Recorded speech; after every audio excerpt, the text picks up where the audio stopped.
Hello everyone, my name is Supriya Srivastava और आज हम पढ़ने जा रहे हैं क्लास 6 के सोशल एंड पॉलिटिकल लाइफ का चैप्टर नंबर 3 जिसका नाम है गवर्नमेंट। गवर्नमेंट बहुत ही फैमिलियर टर्म जिसको हम डे टू डे लाइफ में यूज़ करते हैं, सुनते हैं, न्यूज़पेपर में पढ़ते हैं, न्यूज़ चैनल्स में सुनते हैं और इसका बहुत ही इम्पॉर्टेंट रोल है हमारी लाइफ में। लेकिन सिर्फ वर्ड यूज़ करते हैं, इसका मतलब क्या होता है, इसकी ज़रूरत क्यों होती है हमें, और कितने टाइप के गवर्नमेंट होते हैं, कितने लेवल के गवर्नमेंट होते हैं, सारी चीज़ें आज हम कवर करेंगे इस चैप्टर में। गवर्नमेंट एक ऐसा टॉपिक है जिसके बारे में मतलब काफ़ी ज़्यादा जानकारी जो है हमें होनी चाहिए, लेकिन क्लास 6 में जितनी भी चीज़ें कवर कर सकते हैं हम क्लास 6 के लेवल का, वो सारी चीज़ें हम आज कवर करेंगे। तो सबसे पहले हमें ये जानना ज़रूरी है कि गवर्नमेंट होता क्या है। Government basically it is nothing but a system, एक तरह का सिस्टम है जिसमें कुछ ग्रुप ऑफ पीपल इन्वॉल्व होते हैं और वो किसी कंट्री को या किसी स्टेट को या किसी सिटी टाउन को गवर्न करते हैं, उन्हें ऑर्गेनाइज्ड वे में चलाते हैं। या अगर इंडिपेंडेंटली अगर छोड़ दिया जाए तो कोई किसी को किसी से कोई डर नहीं होगा, कोई भय नहीं होगा, कोई कुछ भी कर सकता है अपने मन का।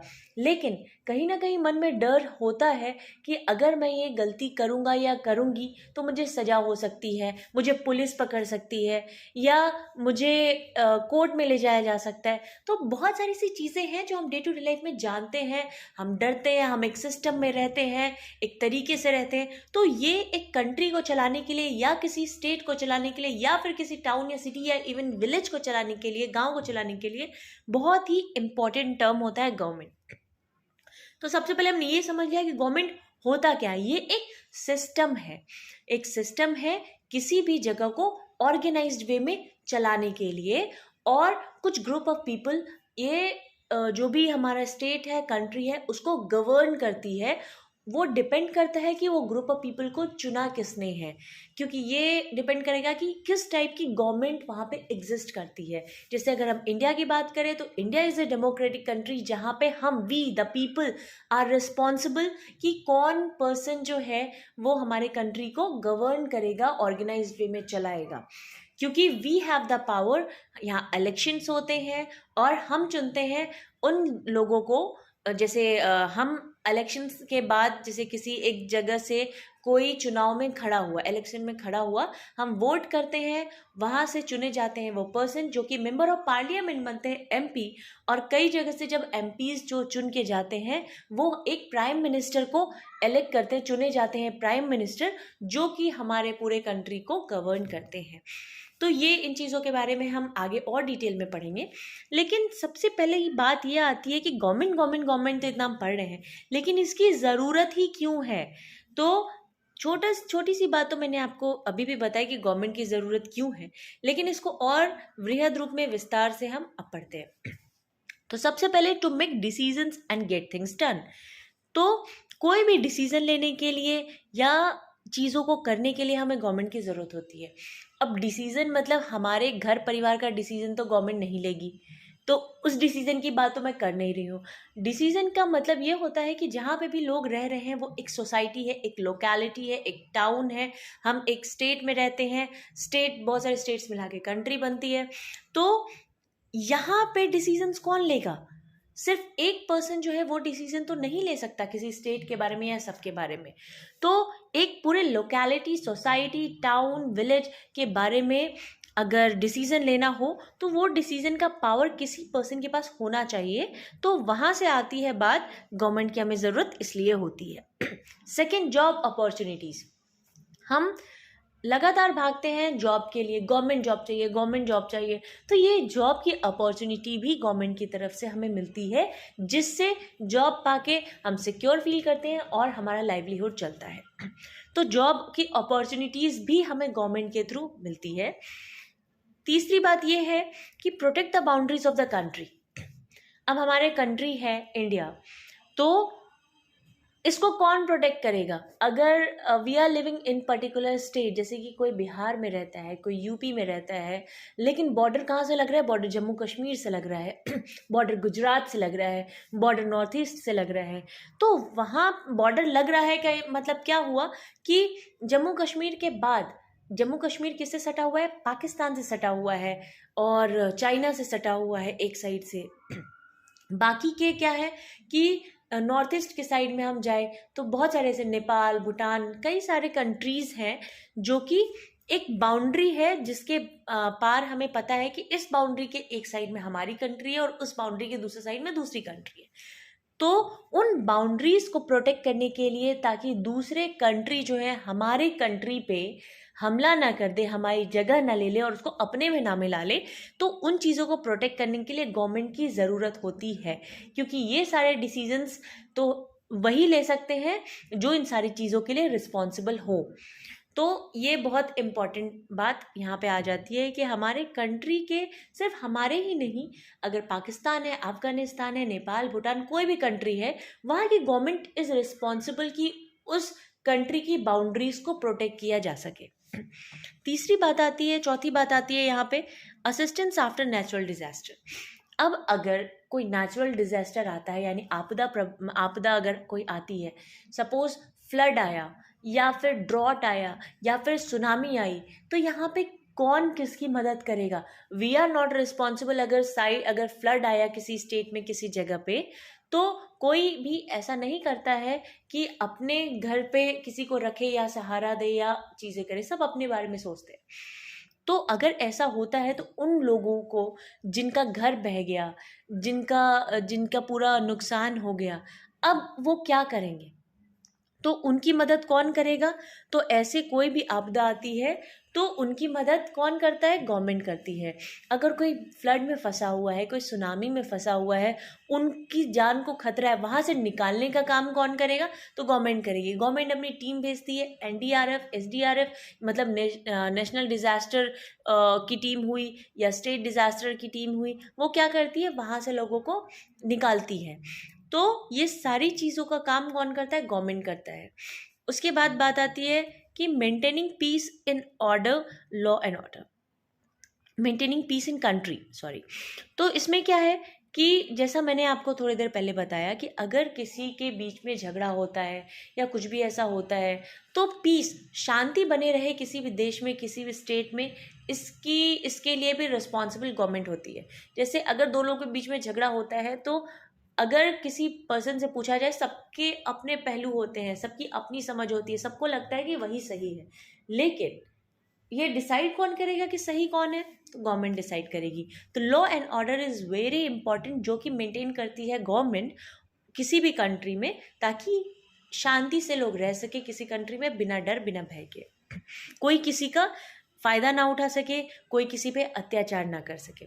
उसके बाद बात आती है छठा number, take care of all the citizens providing health facilities. अब अगर कोई बीमारी आती है, कोई चीज़ फैलती है, जैसे कि अभी करंट एग्जाम्पल ले लें, हम कोविड का एग्जाम्पल ले लें, तो क्या हुआ? तुरंत कोविड हुआ, किसी को बीमारी हुई, तो कोई क्या करता है कि गवर्नमेंट क्या कर रही है? गवर्नमेंट से हमें हेल्थ फैसिलिटीज़ चाहिए, हमें और ज़्यादा हॉस्पिटल्स चाहिए, और ज़्यादा डॉक्टर्स चाहिए, या फिर वैक्सीन्स चाहिए। तो इनके लिए कौन रिस्पॉन्सिबल है? हम तुरंत बोल देते हैं कि गवर्नमेंट इज़ रिस्पॉन्सिबल। तो ये क्यों बोल पाते हैं? क्योंकि अगर किसी को हमने इलेक्ट किया है तो ये सारी रिस्पॉन्सिबिलिटीज़ उनकी होती है। तो इन सारी चीज़ों का रिस्पॉन्सिबल कौन होता है? गवर्नमेंट होती है। ये बहुत सारे कारण हैं जिनसे हमें ये पता चलता है कि हमें गवर्नमेंट की ज़रूरत है और क्यों है। नेक्स्ट है सप्लाई ऑफ इलेक्ट्रिसिटी। इलेक्ट्रिसिटी, फ़िलहाल हम अपनी लाइफ विदाउट इलेक्ट्रिसिटी इमेजिन ही नहीं कर सकते। तो ये इलेक्ट्रिसिटी क्या होता है? कोई एक पर्सन तो नहीं जनरेट करता है या फिर सिर्फ अपने लिए जनरेट कर लिया, ऐसा तो नहीं है। हमें गवर्नमेंट की तरफ से इलेक्ट्रिसिटी का सप्लाई मिलता है। और वो कैसे है? हाइड्रो पावर प्लांट लगाया गया, या फिर जैसे ये सारी चीज़ें कौन करेगा? Government is responsible.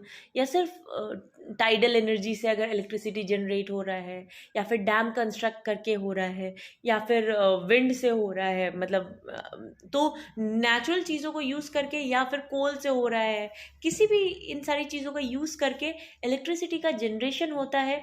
और जिस इलेक्ट्रिसिटी के बिना हम अपनी लाइफ को इमेजिन भी नहीं कर सकते।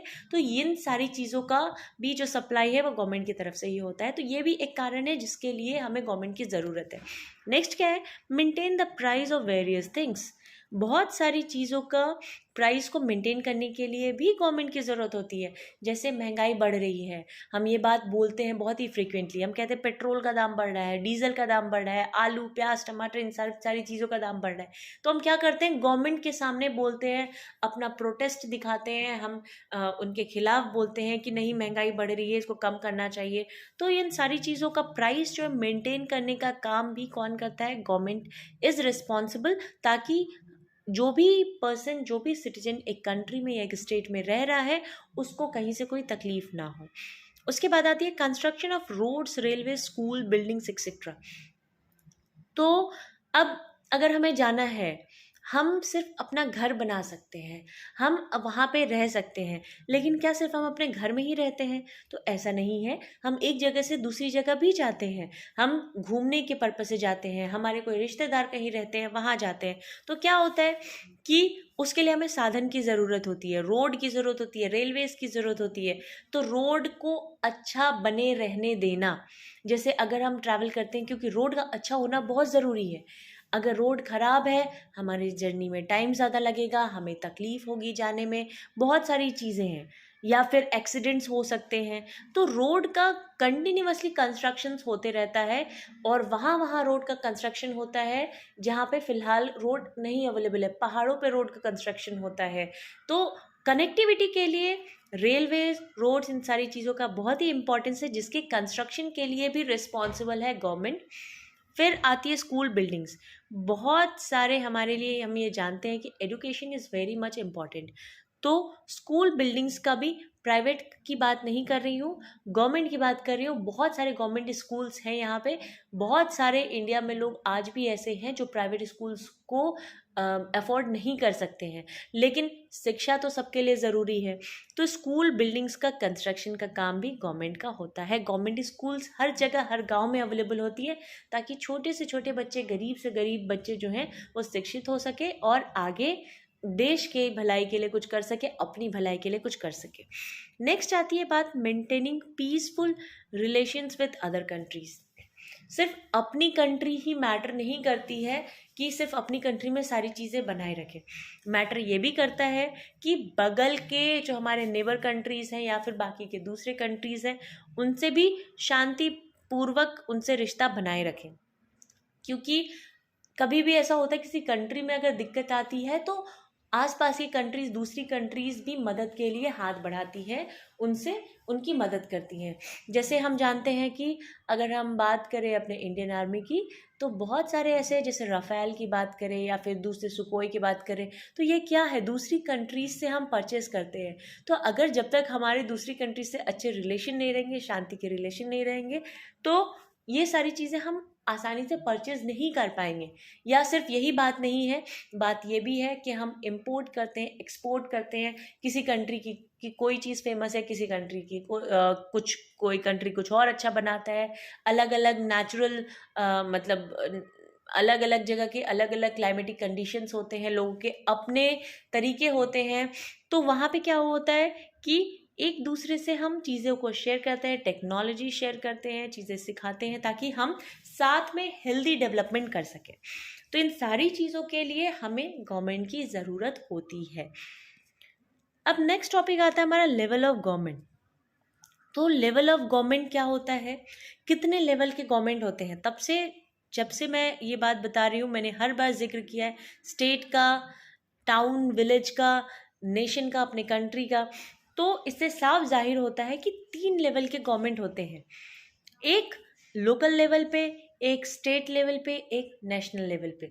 अगर हम लोकल लेवल की बात करें, तो किसी भी, अगर विलेज की बात करें, तो वहाँ का भी अपना एक छोटा सा गवर्नमेंट का एक हिस्सा होता है, जैसे कि पंचायत जिसको हम कहते हैं, जिसके बारे में हम सुने हैं। तो वहाँ के लोकल लेवल पे क्या होता है कि वो हैंडल पंचायत ही कर लेती है। अगर वहाँ से हैंडल नहीं होता है, फिर ये बातें ऊपर की ओर जाती है। तो हर जगह क्या है कि एक लोकल लेवल का गवर्नमेंट है, एक छोटा सा टाउन है जहाँ पे आईएएस होते हैं, एसपी होते हैं। तो वहाँ का अपना एक छोटा सा गवर्नमेंट होता है, लोकल लेवल पे गवर्नमेंट होता है, जो वहाँ की चीज़ें देखती है। अगर बहुत सारे ऐसे टाउन्स मिला के एक स्टेट बनता है, तो बहुत सारे ऐसे, जब स्टेट हो जाते हैं तो वो एक कंट्री का रूप ले लेता है। तो ये तीनों लेवल पे गवर्नमेंट होना ज़रूरी है। जैसे लोकल लेवल पे मैंने आपको बताया कि आईएएस वगैरह होते हैं, और उससे ऊपर की अगर हम बात करें, आईएएस तो लोग पढ़ के जाते हैं, बट और भी होते हैं, जैसे कि मेंबर ऑफ पार्लियामेंट जो है वो एक किसी पर्टिकुलर जगह से होते हैं, और जो कि हमारी बात को जो है पार्लियामेंट तक ले जाते हैं। उसके बाद से म्यूनिसिपैलिटी के बारे में हमने सुना है, तो म्यूनिसिपैलिटी भी जो क्या है वो लोकल लेवल की गवर्नमेंट पे आती है। फिर बात करें हम स्टेट लेवल गवर्नमेंट की, तो स्टेट लेवल में क्या है कि जैसे चीफ मिनिस्टर है, हम जानते हैं स्टेट का होम मिनिस्टर है, स्टेट का अपना मतलब अलग अलग तरह के डिफरेंट डिफरेंट साइड को देखने के लिए डिफरेंट मिनिस्टर्स अवेलेबल हैं, तो वो लोकल लेवल पे, वो स्टेट लेवल पे हो गया। फिर बात करते हैं, फिर आती है नेशनल लेवल की बात, कि इन सारे स्टेट्स को गवर्न कौन करेगा, तो वो करेगा हमारा नेशनल लेवल गवर्नमेंट, जहाँ पे प्राइम मिनिस्टर आते हैं, जहाँ पे प्रेसिडेंट आते हैं, जहाँ पे डिफेंस मिनिस्टर आते हैं, जहाँ पे फिनेंस मिनिस्टर आते हैं। मतलब ये क्या है, ये पूरे नेशन को देखते हैं।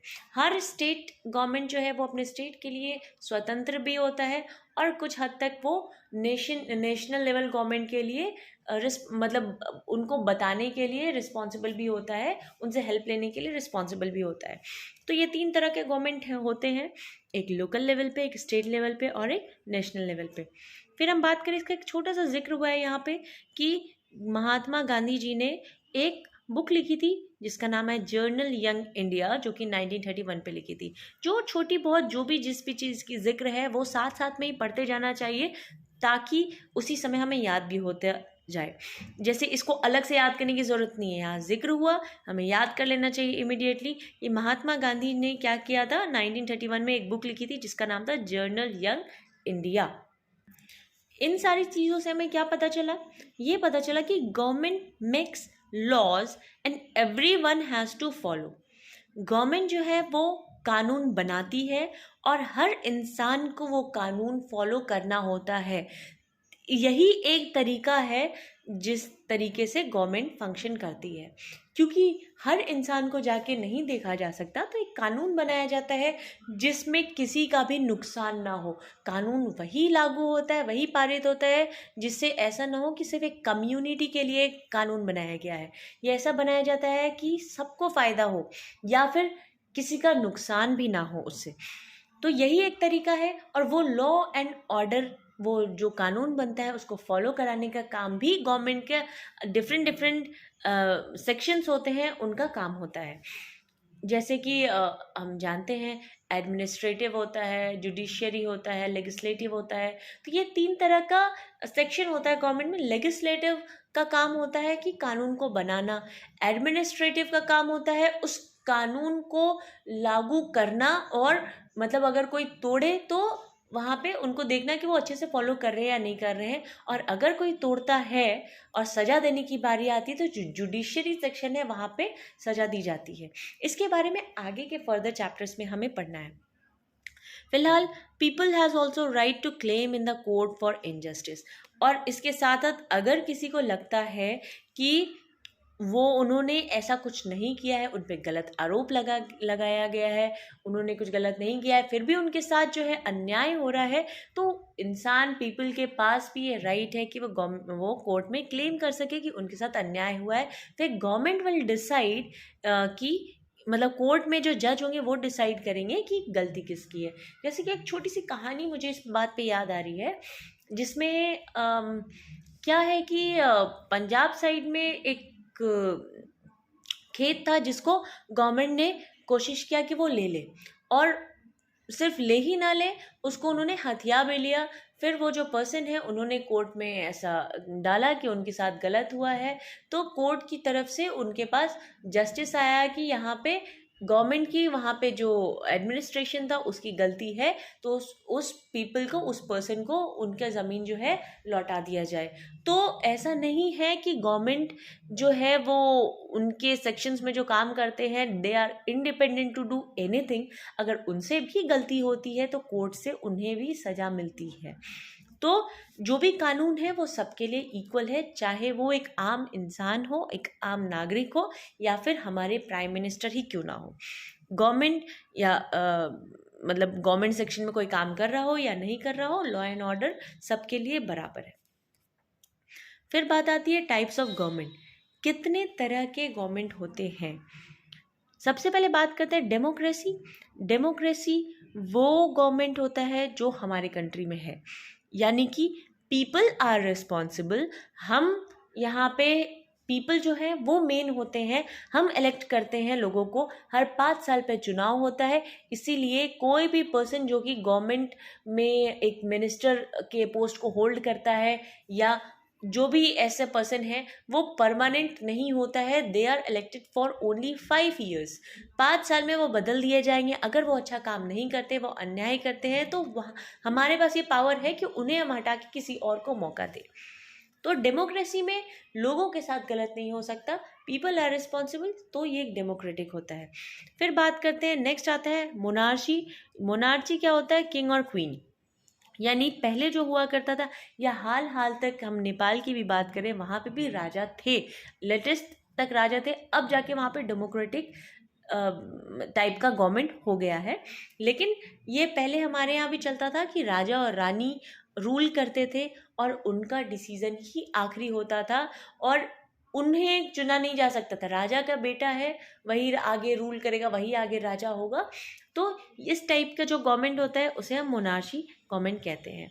फिर बात करते हैं डिक्टेटरशिप। डिक्टेटरशिप क्या होता है? जैसे कि पाकिस्तान में बहुत टाइम तक था डिक्टेटरशिप, इवन अभी भी बहुत ज़्यादा नहीं कहा जा सकता, लेकिन फिर भी डिक्टेटरशिप में क्या होता है कि किसी एक स्मॉल ग्रुप को या किसी एक पर्सन के पास ही सारे पावर हैं, या छोटे से ग्रुप ने, जैसे छोटे से ग्रुप ने क्या किया कि वो वहाँ पे पूरा, जैसे फिलहाल अफगानिस्तान का एग्जांपल ले सकते हैं, तालिबान का एग्जांपल ले सकते हैं। तो क्या है कि कुछ ग्रुप ऑफ पीपल ने क्या किया कि वहाँ की गवर्नमेंट को हटा के बोले नहीं, हमारा ही राज होगा, हम जो बोलेंगे वही कानून होगा। तो दिस इज डिक्टेटरशिप, यानी लोगों का कोई वैल्यू नहीं रह गया, लोग उनसे डर के रहेंगे। वो ग्रुप ऑफ पीपल जो कि ज़बरदस्ती कब्जा कर रखे हैं, वो जो बोलेंगे वही कानून होगा, वही चीज़ें होंगी, और उनके खिलाफ अगर कोई जाता है तो वो उन्हें गोली भी मार सकते हैं और उन्हें सज़ा देने वाला कोई नहीं होता।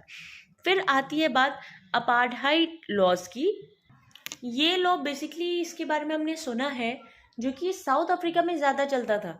वहाँ पे क्या है कि जैसे लोग जो हैं उनके बीच में डिस्क्रिमिनेशन होता था, भेदभाव होता था रेसिज्म के बेसिस पे। रेसिज्म यानी कि white people and black people. जो वाइट पीपल है उन्हें सारी फैसिलिटीज़ है, जो ब्लैक पीपल है उन्हें फैसिलिटीज़ नहीं है, उनसे अलग है। उनका एक अलग ग्रुप बना दिया गया, तो उनको एक अलग टाउन जैसा बना के दे दिया गया था कि आपको यहीं रहना है। या फिर अगर साथ में आप बस में ट्रैवल कर रहे हैं और अगर आपने सीट ले रखा है किसी ब्लैक पीपल ने और कोई वाइट पीपल एंटर करता है, तो ब्लैक पीपल को उठ के वाइट पीपल को वो जगह देनी होती थी। तो हर जगह पे ब्लैक पीपल नहीं जा सकते थे, उन्हें किसी तरह की कोई छूट नहीं थी। तो ये जो सेग्रीगेशन है, जो भेदभाव है, डिस्क्रिमिनेशन है on the basis of colour, मतलब रेसिज्म, लोगों के कलर पे, पीपल के कलर पे, this type of law is called apartheid law, जो कि बाद में ख़त्म कर दिया गया। नेक्स्ट टॉपिक जो है हमारा वो है विमेन्स सफरेज मूवमेंट, यानी कि जो औरतें हैं उन्होंने भी कम लड़ाइयाँ नहीं लड़ी हैं। इंडिपेंडेंस की जो लड़ाई है वो तो अलग है, उसके साथ साथ औरतों की, गरीबों की एक अलग ही लड़ाई चलती है। इंडिपेंडेंस के साथ साथ देश तो आज़ाद हो गया, बाकी सब तो आज़ाद हो गए, बट व्हाट अबाउट वुमेन? औरतों की आज़ादी का क्या? तो हुआ ये कि ये एक ऐसा मूवमेंट था जिसमें औरतों ने अपनी लड़ाई लड़ी, अपनी हक की लड़ाई लड़ी कि हम भी इंसान हैं, हम भी यहाँ के एक सिटीजन हैं, हम भी ह्यूमन बीइंग हैं जिन्हें हर तरह के राइट्स मिलने चाहिए। हम क्यों राइट से जो है वो अलग रहें, हमें क्यों अलग कर दिया जाता है हर चीज़ों से? तो ये लड़ाई जो है, इस मूवमेंट का नाम दिया गया वुमेन सफरेज मूवमेंट। तो औरत और गरीब लोग were not allowed to cast vote all over Europe and USA during First World War। जब पहला वर्ल्ड वार हुआ तो ना औरत और ना गरीब जो तबके के जो लोग थे, जो लोअर कास्ट के लोग थे, उन्हें वोट देना अलाउ ही नहीं था पूरे यूरोप में और यूएसए में। तो अमेरिकन वुमेन गॉट राइट इन 1920। तो ऐसा नहीं है कि अमेरिका है, यूके है, इन सारे जगह पे शुरू से ही औरतों को बहुत फ्रीडम मिला हुआ था। तो अमेरिका की जो औरतें थीं उन्हें ये सारे राइट्स मिले 1920 में, 1920 में, और यूके के वुमेन को उसके बाद 1928 में राइट मिले। अगर हम बात करें अपने इंडिया की, तो before independence only a small minority was allowed to vote.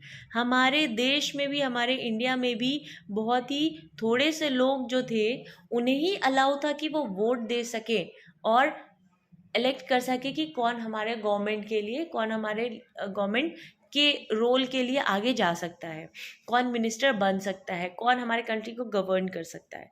तो several people including Gandhi ji were shocked at the unfairness of this practice. तो बहुत सारे लोगों को ये बात सही नहीं लगती थी, जो अन्याय होता था वो सही नहीं लगती थी, including our national father Mahatma Gandhi ji.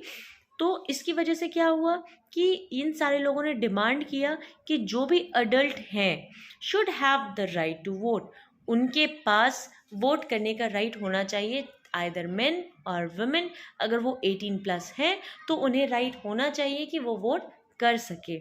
This is known as universal adult franchise, और इसी को हम कहते हैं यूनिवर्सल अडल्ट फ्रेंचाइज। अगर कोई पूछता है यूनिवर्सल मतलब यूनिवर्सल अडल्ट फ्रेंचाइज का मतलब क्या हुआ कि सिर्फ अडल्ट में सिर्फ मेन ही नहीं, विमेन भी इंक्लूडेड हैं, गरीब भी इंक्लूडेड हैं। जो भी इंसान 18+ होता है उन्हें वोट करने का राइट होता ही होता है, होगा ही होगा किसी भी जगह पे। इसको हम कहते हैं यूनिवर्सल अडल्ट फ्रेंचाइज। यही कारण है कि आज के टाइम पे जब इलेक्शन होता है तो जो भी इलेक्शन में खड़ा होता है वो गरीब से गरीब घर के लोगों में के पास जाके हाथ जोड़ के रिक्वेस्ट करता है कि हमें वोट दीजिए, अगर हम जीतते हैं तो हम आपके लिए कुछ करेंगे। वो करे या ना करे वो तो बात की बात है, लेकिन इतना वो चाहे या ना चाहे उनको इन लोगों के आगे, हम लोगों के आगे झुकना पड़ता है ताकि वो उनका वो वोट पा सके। ये जो सम्मान जो ये लोग इलेक्शन के टाइम पे देते हैं, अगर ऐसा नहीं होता, अगर हमें गरीब को, विमेन को राइट नहीं होता वोट देने का, तो आपको क्या लगता है कि जो इलेक्शन में खड़े होते हैं या जो गवर्नमेंट के लिए आगे जाते हैं, जो इलेक्ट होते हैं, वो क्या कभी भी हमारे आगे हाथ जोड़ते? तो it is next to impossible. तो this is just because of equality which has been given to all of us, कि हमें ये राइट है कि हम वोट करके अपनी गवर्नमेंट को चुन सके। इसीलिए ये सारी चीज़ें, ये सारे रिस्पेक्ट हम at the time of election ही सही डिजर्व करते हैं, हमें मिलता है।